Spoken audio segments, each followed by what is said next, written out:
সর্বজনীন পেনশন প্রত্যয় স্কিম বাতিলের দাবিতে আন্দোলনরত বিশ্ববিদ্যালয় শিক্ষকদের একটি প্রতিনিধি দলের সঙ্গে বৈঠক করেছেন আওয়ামী লীগ সাধারণ সম্পাদক ওবায়দুল কাদের। বৈঠক শেষে তিনি জানান, কর্মবিরতির বিষয়ে সাংগঠনিকভাবে আলোচনার পর শিক্ষকরা তাদের সিদ্ধান্ত জানাবেন। শনিবার 13 জুলাই দুপুরে ধানমন্ডিতে আওয়ামী লীগ সভাপতির রাজনৈতিক কার্যালয়ে সংবাদ সম্মেলনে ওবায়দুল কাদের কথা জানান। পরে বৈঠক শেষে সংবাদ সম্মেলনে তিনি বলেন, সর্বজনীন পেনশনের প্রত্যয় স্কিমের দাবি কার্যকারিতা 2025 খ্রিস্টাব্দে 1 জুলাই থেকে শুরু হবে। এ বিষয়ে 2024 সালে যে তথ্য দেওয়া হয়েছিল তা সঠিক নয়। আওয়ামী লীগ সাধারণ সম্পাদক বলেন, প্রধানমন্ত্রী সংসদে যে তথ্যটি দিয়েছিলেন 2024 খ্রিস্টাব্দে স্কিমটি শুরু হবে, এটা ভুল ছিল। সবার পেনশন স্কিমে অন্তর্ভুক্ত করা হবে 1 জুলাই 2025।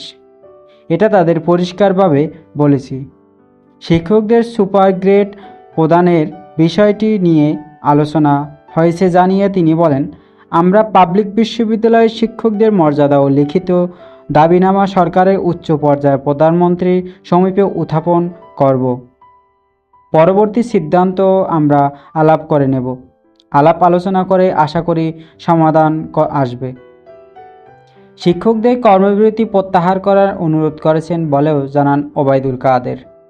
এ সময় প্রধানমন্ত্রীর শিক্ষা ও সংস্কৃতি বিষয়ক উপদেষ্টা ডক্টর কামাল আব্দুল নাসের চৌধুরী, আওয়ামী লীগের যুগ্ম সাধারণ সম্পাদক মাহবুবুল উল আলম হানিফ, আফম মাহাউদ্দিন নাসিম, সাংগঠনিক সম্পাদক এম মোজাম্মেল হক, মির্জা আজম আফজাল হোসেন, মুজিত রায় নন্দী, দপ্তর সম্পাদক বিপ্লব বড়ুয়া, মুক্তিযোদ্ধা বিষয়ক সম্পাদক অ্যাডভোকেট মৃণাল কান্তি দাস, শিক্ষা ও মানব সম্পদ সম্পাদক ও শিক্ষা প্রতিমন্ত্রী শামসুন্নাহার চাপা প্রমুখ উপস্থিত ছিলেন।